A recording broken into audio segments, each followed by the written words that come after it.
Assalamualaikum warahmatullahi wabarakatuh.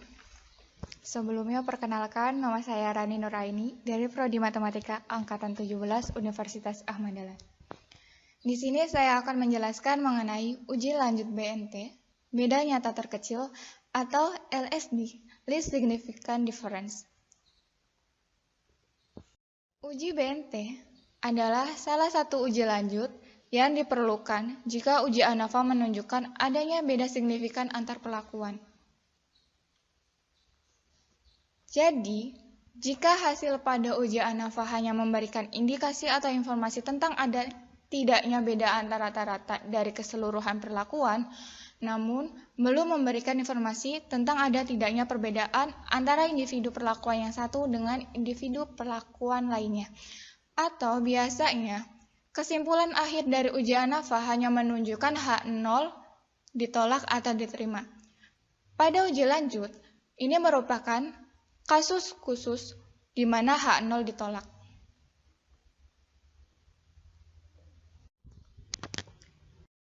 Adapun langkah uji LSD atau BNT yaitu pertama menentukan hipotesis H0 dan H1-nya, kedua taraf nyatanya, ketiga statistik ujinya.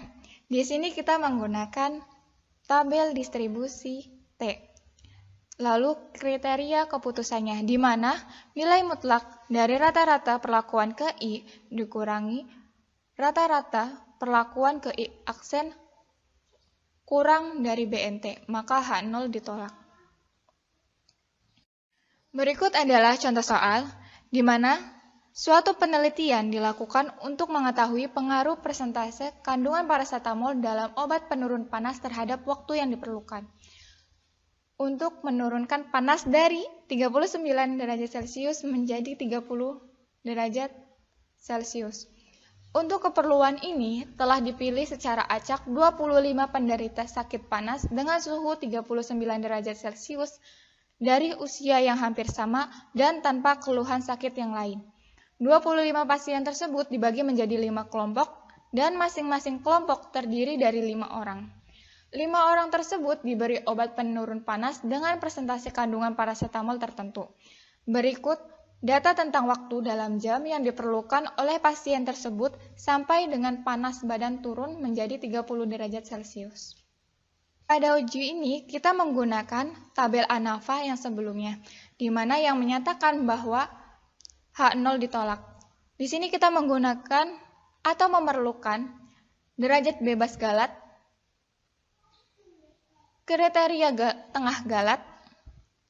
Nah, pada sebelumnya, uji ANAFA hanya menunjukkan rata-rata keseluruhan. Nah, di sini, uji lanjut BNT ini akan menunjukkan rata-rata antara perilaku Y1 dengan Y2. Y2 dengan Y3, Y3 dengan Y4, dan Y4 dengan Y5. Nah, selanjutnya kita mencari akar KTG dikalikan dengan 1 per jumlah perlakuan ke I ditambah 1 per jumlah perlakuan ke I aksen. KTG ini diperoleh dari tabel ANAFA sebelumnya, yaitu 2,880 dan dikali dengan 1 per 5 plus 1 per 5. Hasilnya adalah 1,07331.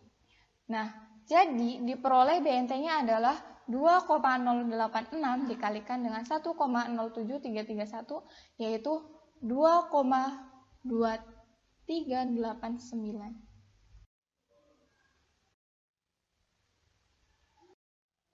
Nah, kita ke kriteria keputusan, yaitu di mana nilai mutlak dari rata-rata perlakuan ke I dikurangi rata-rata perlakuan ke I aksen kurang dari 2,2389. Pertama kita menghitung rata-rata perlakuan ke I, di mana jumlah keseluruhan perlakuan ke 1 dibagi dengan jumlah perlakuan, berarti 33 dibagi 5, yaitu 6,6.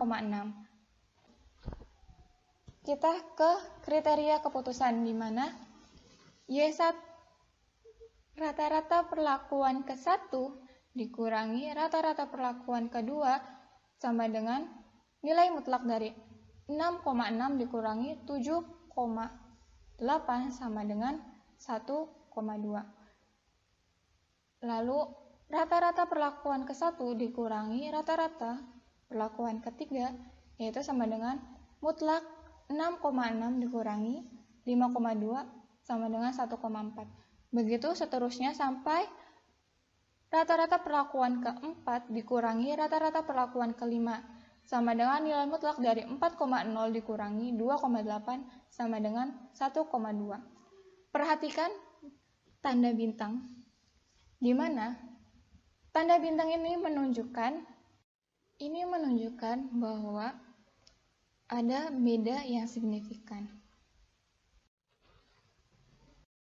Perlakuan kelima yaitu diperoleh 5,0389. Maka beri huruf A dari nilai rata-rata pertama sampai nilai perlakuan yang kurang dari 5,0389.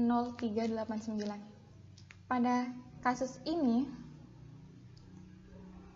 yang kurang dari 5,0389 adalah perlakuan ke-5 dan perlakuan ke-4. Lalu selanjutnya adalah mengambil rata-rata perlakuan ke-4, diperoleh 6,2389. Maka beri huruf B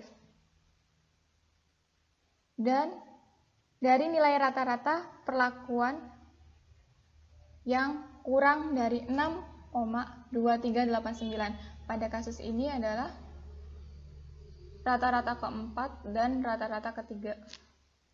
Selanjutnya yaitu ditambahkan dengan rata-rata perlakuan ke-3, diperoleh 7,4389. Beri huruf C dari nilai rata-rata perlakuan yang kurang dari 7,4389. Pada kasus ini adalah rata-rata ke-3 dan rata-rata ke-1.